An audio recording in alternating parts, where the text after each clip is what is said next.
আসসালামু আলাইকুম রহমতুল্লাহ। আমরা মুসলমান, আমাদের জীবন, চিন্তা, সিদ্ধান্ত সবকিছুর সাথে ইসলাম জড়িত। ইসলাম শুধু নামাজ রোজার মধ্যে সীমাবদ্ধ না। ইসলাম আমাদের শিখাচ্ছে সমাজ গঠন করতে, ন্যায়ের পক্ষে দাঁড়াতে আর জুলুমের বিরুদ্ধে কথা বলতে। আজ যখন ভোটের সময় আসে তখন এটা শুধু একটা কাগজে সিল মারা না, এটা একটা আমানত। আল্লাহ তাআলা কোরআনে বলেন, আমানত তার হকদারের কাছে পৌঁছে দাও। আমরা যাকে ভোট দেই তার হাতে আমরা আমাদের ভবিষ্যৎ তুলে দেই। তাই আমাদের প্রশ্ন করা উচিত, কে দিনের কথা বলে আর কে আল্লাহকে ভয় করে।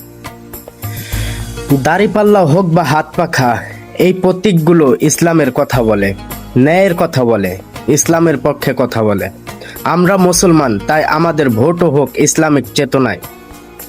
দল বড় করা নয়, ব্যক্তি বড় করা নয়, বড় হলো দিন, ইনসাফ আর আল্লাহ ভীতি। ভয় দিয়ে নয়, লোভ দিয়ে নয়, ভোট দিন ঈমান দিয়ে, বিবেক দিয়ে। আল্লাহ যেন আমাদের সঠিক বুঝ দান করেন, সঠিক সিদ্ধান্ত নেওয়ার তৌফিক দান করেন। আমিন ইয়া রাব্বাল আলামিন।